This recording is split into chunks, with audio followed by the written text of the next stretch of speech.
আজকের আম মাখাটা একটু অন্যরকম ভাবে করব এবং এই আম মাখাটা যদি আপনারা এই টিপস ফলো করে খান তাহলে কিন্তু একদম অন্য লেভেলের একটা স্বাদ পাবেন আম মাখাতে। হ্যালো এভরিওয়ান, আসসালামু আলাইকুম। আশা করি সবাই ভালো আছেন, আল্লাহর রহমতে আমিও ভালো আছি। সকালবেলা আম্মু আম কিনে নিয়ে আসছে, তো ভাবলাম আজকে এই আম মাখাটা করব এবং আপনাদের সাথেও শেয়ার করব, নিজেও খাবো। আমের শুকলাটা একবারেই ছুলবো না, এইভাবেই কাটবো। একটু কুচি কুচি করে নিব, একেবারে যে চিকুন চিকুন তা করবো না, একটু এইভাবে করবো আর কি। এই আম মাখাটা সত্যি বলতেছি, যারা খাবেন ওফ এইভাবে একেবারে সারা জীবন মনে রাখবেন।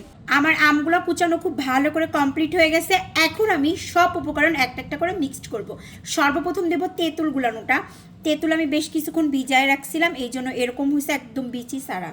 এখন দিয়ে দিচ্ছি হচ্ছে আমি খেজুরের গুড় পাটালিটা। আপনারা চাইলে চিনিও অ্যাড করতে পারেন যদি বাসায় গুড় না থাকে, তবে গুড় দিলে এর স্বাদটা দ্বিগুণ বাড়ে। এখন দেব লেবুর পাতা কুচি, শুকনো মরিচ 2টা। যেহেতু আমার ছোটো ভাগ্নি খাবে এই জন্য একটু কম দিলাম, বাট এই মরিচে প্রচুর পরিমাণে ঝাল, কারণ কারেন্ট মরিচ একটা থাকে মোটা, ওটা মিষ্টি।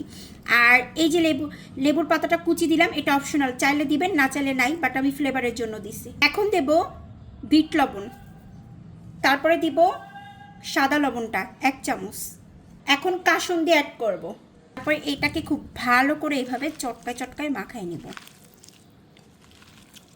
একদম বানানোটা কমপ্লিট, আর দেখে এত লোভনীয় মনে হচ্ছে বলার বাহিরে। আমার আম্মু রান্না বাড়া বাদ দিয়ে ভর্তা মাখাইছি শুনে খাওয়ার জন্য চলে আসছে। ফার্স্টে আম্মুর কাছ থেকে আজকে রিভিউ নিব। কেমন হয়েছে আম্মু? অসাধারণ, সত্যি সত্যি এই প্রথম খাইলাম এই খোসা সহকারে আম মাখানো। হ্যাঁ, আম্মু আবার খুসা শুদ্ধ আম মাখানো খায় না, খুসা ছিলে খায়। হ্যাঁ, খুব সুন্দর হয়েছে। Thank you. সে মাত্র স্কুল থেকে আসছে, এসেই দেখে আম মাখানো, পুরো সারপ্রাইজ, তার ফেভারিট। কেমন হয়েছে? অনেক মজা হয়েছে।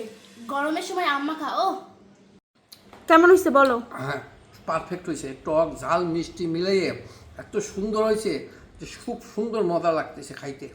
হ্যাঁ, দুপুরবেলা এরকম গরম গরমের সময় এরকম আম ভর্তা অবশ্যই সবাই বানাবেন। ভালো থাকবেন, আল্লাহ হাফেজ এভরিওয়ান।